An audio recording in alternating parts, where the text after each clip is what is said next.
on abductions, torture and killings and cover up. Hii tu ni vile tu imeponyoka hii ya Ojwang. Wengi sana wamekufa. And William Ruto cannot run away from these deaths. He is responsible. And Kenyans will punish him for that. That case of Ojwang is being, there is a cover up. Aipoa, hawa watu, Ruto ndiye ameweka hapo. IG ni mtu yake. DIG ni mtu yake. DCI ni mtu yake. Hata DCI alienda bunge. Akadanganya bunge ya kwamba ati alipelekwa akiwa uhai, akakufa akiwa mikononi mwa daktari.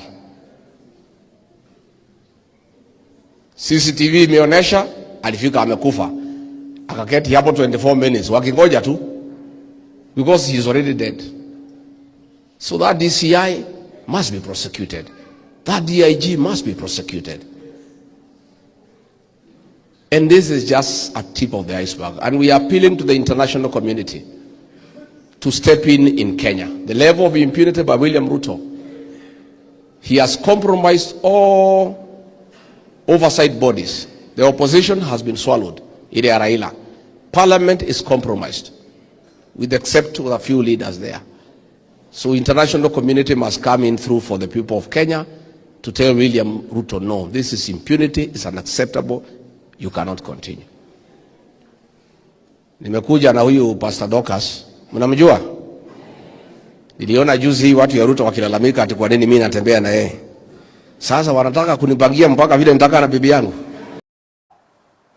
Wiper leader Kalonzo Musyoka has refused Deputy President Kithure Kindiki's efforts, pressing him to join the Kenya Kwanza government, stressing that he will remain part of the opposition and on the front line in efforts to remove the government from power.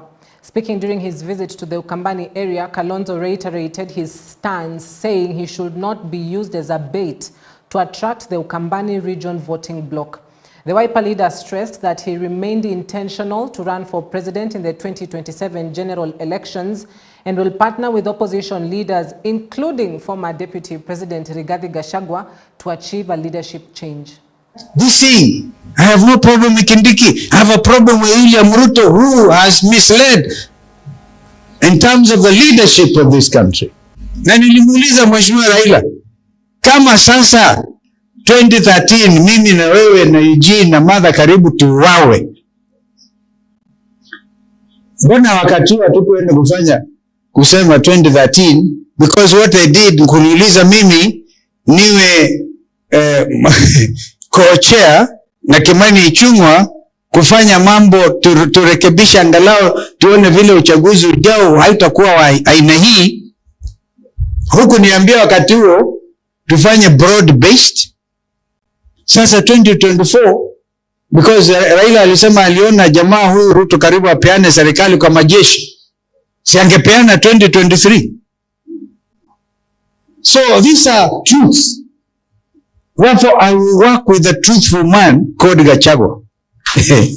Wewe Kindiki kwanza ungeomba msamaha because you are the minister for the interior when Gen Zs were killed. Tuanze hapo, tuwe waangwana kuomba msamaha na kusema tena Ojwang ameuawa, omba tena msamaha because wewe ni deputy president wa half term. Si wa half term wa one term. Ameteuliwa, hakuchaguliwa na wananchi. Kwa hivyo waache kutumia jina langu, wajue hata Ruto mwenyewe, God willing, I'm saying God willing, Ruto mwenyewe anajua kama kuna mpinzani wake sugu ambaye atakutana kwa ballot in the next election ni Stephen Kalonzo Musyoka. So I want to assure Kenyans, mimi, I cannot contemplate. They use my name and I'm just a sinner saved by grace. Ati iwasaidie. I want to tell Kenyans, hao watu wameenda beyond kusaidika. Lazima waombewe, huyo shetani aina hiyo atoke. Now, Deputy President Kithure Kindiki has championed for President William Ruto's re-election in 2027, waving off critics' call for a one-term presidency. Kindiki was speaking while in Narok County at a church service where he slammed the former Deputy President Rigathi Gachagua for preaching divisive politics.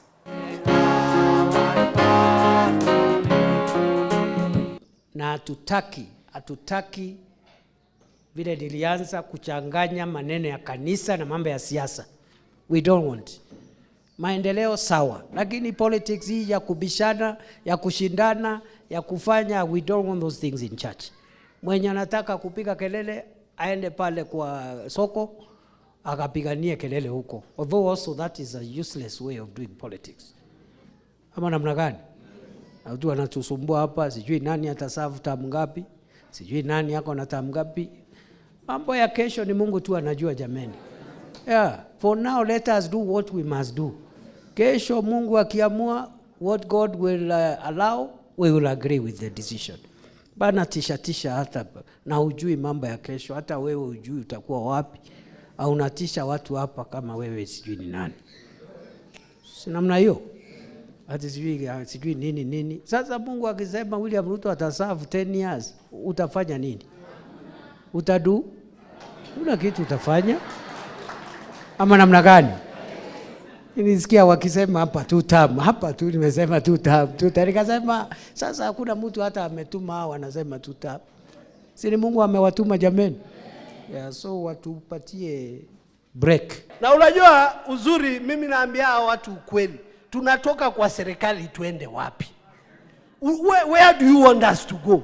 Tukaombe hizi vitu wapi? Saa hizi kama ningekuwa naomba kama Deputy President hayuko hapa, tuache mchezo. Tukae kwa serikali, tunyenyekee, tupige makofi vizuri, tufurahie wakubwa wetu na tuwaombee Mungu. Then hizi vitu tunaomba tunafanya nini? Lakini ukienda kusema huko vitu mnasema nasikia huko, si hapa kwangu muache. Sisi tuko chini because that is where everything is. Si ni kweli? Kwa hivyo hao watoto tunaomba tu wapatie dining hall. Following speculations countrywide on government spending on economic empowerment programs that have been conducted in recent days, President William Ruto has defended this plan, saying it is meant to uplift those at the bottom to go up. The head of state said the program is not a random program being conducted, but that it has always been in the Kenya Kwanza manifesto. His sentiments come on the backdrop of critical questions being asked of the program, where government leaders spend millions of money in the name of uplifting vulnerable groups. Kwa makofi. Inzi lazima akufe, lakini nategemea unakufa namna gani. Ile inzi iko na akili inakufia kwa maziwa. Ile inzi njinga inakufia kwa choo. Mimi siwezi kufia kwa choo, mimi nakufia kwa maziwa, Mheshimiwa Rais. Nikimalizia, mama muko hapa si ndio? Ukitengeneza chapati unawekanga upande moja ama unapindua? Nyeve chapati ita. Kwa hivyo Mheshimiwa Rais amefanya upande moja 5 years, tupindue 5 years iwe chapati ambayo inaweza kukulika. Kweli au rongo? Hebu nione wale wanasema tutapatia Mheshimiwa Rais. Na tuko kwa kanisa tumeinua mkono, Mungu ametuona. So this empowerment is not a facade temporary program. It is a program in our manifesto. How to lift those at the bottom of the pyramid through making sure that they are organized in cooperatives, they are organized in circles, they are empowered to do business, and that is why we have a whole plan on how we are going to lift those of us who are at the bottom of the pyramid so that they can join the rest in growing the economy of our country. And we are going to work on it, all of us together. All right, with the death of Albert Ojwang, a lot of sentiments really have been coming in from the clergy around this particular extrajudicial killing and murder, and the details which are scanty. So church leaders from various parts of the country are now calling on President William Ruto to immediately stop the indiscriminate killings of youths allegedly being perpetrated by security officers Speaking in Ugembo, Kisii County, the clergy leaders expressed their worry of a nation headed in the wrong direction if the extrajudicial killings are not stopped. Nasimama kukemea mauaji yanayofanyika katika nchi yetu ya Kenya. Mungu alipomuumba mwanadamu alifurahi sisi sote tuishi kwa amani. Hivyo damu inapomwagika haifurahii, na watu wetu tunapokuwa katika jamii tunapolia, Mungu wetu anakasirika. Hivyo sisi sote tuishi kwa amani na Mungu aweze kutusaidia. Mimi kama kiongozi wa kanisa ninaombea nchi yetu ya Kenya, ninaombea serikali, ninaombea na wale wako upinzani, tuje sisi wote pamoja, maana sisi ni wa Kenya, tupendane, tuchenge nchi yetu mpaka wakati ikifika wa kura ndio mambo ingine na uchaguzi ianze. Tungependa kumuomba Rais wetu mpendwa William Ruto Samoei kulete amani katika nchi yetu ya Kenya. Tulimchagua awe kiongozi wetu, aweze kutulinda kuanzia kwa mtoto mpaka kwa mkubwa, kabila zote za Kenya tuwe kitu kimoja na watu wa tabaka mbalimbali ili tukaweze kuishi pamoja katika nchi hii.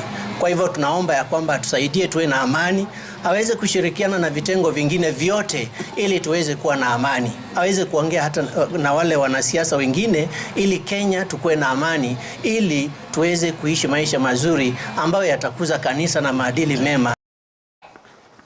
Elsewhere, the Pentecostal Voice of Kenya has strongly condemned the brutal killing of Albert Ojwang while in police custody, terming it a disturbing reminder of the country's ongoing struggle with extrajudicial killings. In a press statement, the association called for justice and accountability, calling on the Independent Policing Oversight Authority (IPOA) and other relevant authorities to speed investigations into Ojwang's death, prosecute those responsible, and ensure justice for his grieving family.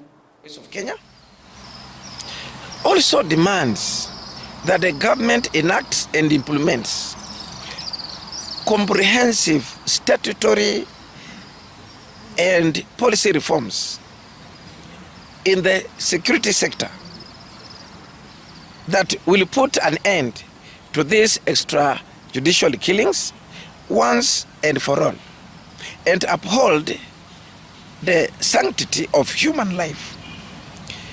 It is only by doing so that we will start to heal as a society and ensure sustained peace and stability in our country. We commend the Kenyan people, especially the Gen Zs, for being resolute and steadfast in agitating for our rights and demanding for accountability. However, as we do so, we urge all of us to maintain the peace and guard against rogue elements looking to take advantage to cause mayhem, chaos, and havoc in our society. The Luo Council of Elders in Nairobi has condemned recent abductions and killings of young people, calling them a threat to society. The elders say the death of Albert Ojwang and others has caused pain in the community and are now demanding justice and urgent measures to prevent further incidents. The elders are calling for peace and unity, calling on Kenyans to maintain calm. We are standing firm and calling upon the investigating authorities and the government to bring this matter to an end, because it is now too much, and when we lose these young people, where is our future and the future of the country Kenya? Yet what he's doing, but we are asking ourselves as Luos, after Raila who will take over, because those who take over, when they reach a certain stage, they die. Mgembubayi died, Musando died, Huko died, Boya died, right? Now Ojwang also died. And this is the group which we feel may take over the mantle from Raila Odinga to lead us to a certain level. Therefore, I condemn. Now, Albert Ojwang's death has really exploded and really shown what this country does in the middle of the night when people are actually sleeping, or at least most people. And it has brought on the limelight police conduct, the manner of arrests, the arrest procedures which are being, flaunted. And it's a wake-up call to every particular Kenyan that there's something wrong somewhere in our procedures and in our systems that needs to be fixed. And that is what Gen Zs have been out here, agitating for. And we'll be looking to see how and where this case goes and just who will be in custody. I remember one of the local dailies, I believe it was the Standard on Saturday, yesterday, talked about big fish, small fish, that sort of theory, where normally it's the small fish that are caught, but the big fish remain scot-free. And so this is just one of those cases. It will be interesting how it goes or where it goes. There's something I'd love us to watch, because as Christians, praise and worship and dance is part of our routine, especially for those who go to Pentecostal churches. But, we also can add somersault as well, and people can be very flexible and just show you what they've got. You tell me, can you do this, what we're about to see? Watch.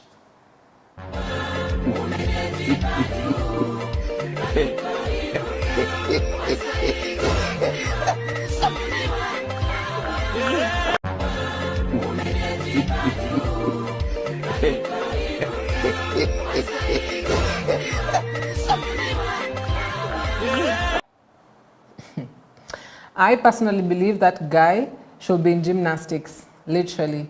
But there is no length to what you can say this is praise dance and this is not. And to him, from where he sits, he's probably doing the right thing and praising God in his own way. So let the man be. Now, let's talk about prayers, right? We go to church, pray, take a moment. Others will kneel. Others will prefer standing. Others will prefer being seated in a manner to which you are comfortable and you believe that regardless, God is going to listen to you. But how about you add a dustbin on your head as you're praying, or the church pulpit, or whatever the pastors use to put their Bibles and notebooks, and you decide, okay, let me put this on my head and pray. What is that? Let's watch this one as well.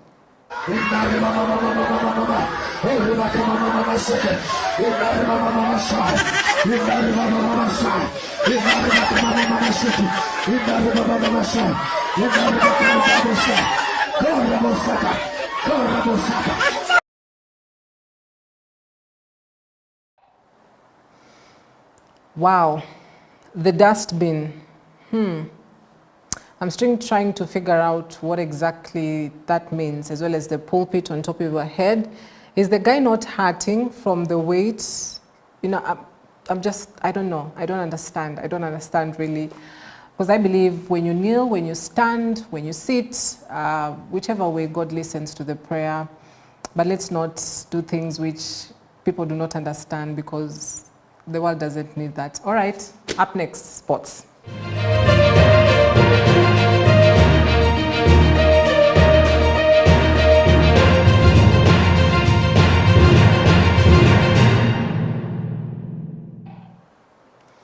Kenya Police are the 2024-2025 Football Kenya Federation Premier League champions for the first time in the club's history since earning a promotion in 2021 from the National Super League. Police FC wrapped up their maiden league title after beating Shabana FC by a solitary goal in the round 33 match at the Kenyatta Stadium in Machakos on Sunday evening. Brian Okoth's goal in the 75th minute was enough to seal Premier League victory in the penultimate match. Outgoing champions Gor Mahia relinquished their title despite their 3-2 victory over Ulinzi Stars.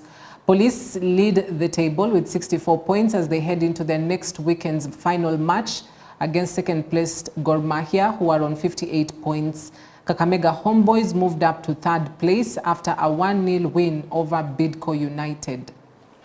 Kama mkuki anairusha Baraka Badi Daga, nenda jicheza, bado umegonga mwambo, umepaa juu. Dan Michira Migiro anaicheza, fantastic save, anaileta kona ndani,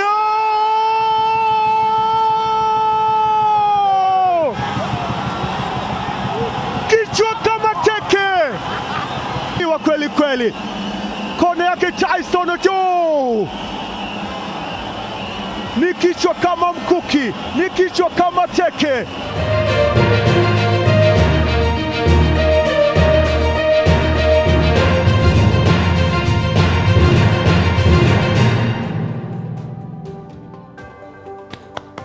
Big round of applause for Kenya Police for clinching their maiden title. Get this, Gor Mahia has won this title 21 times. So pretty much the dominant team in the FKF Premier League, and this should just show you that teams are coming up strong. And it's also a proof for any other team actually, not just in the FKF Premier League, but whether in the National Super League, Division 2 or Division 1, that you can start from the bottom and actually get to the top and get to compete with one of the best and win a title. And they'll be representing Kenya, of course, in the CAF Champions League come next season. All right, we wrap it up at that point tonight. Thank you for watching. I hope you are duly informed and up to speed on what is making headlines across the country. I was sitting in for Fred Injury tonight. I'm pretty sure he'll be back next weekend. My name is Cynthia Nanjala. Good night. Have a strong start to this particular week. God bless.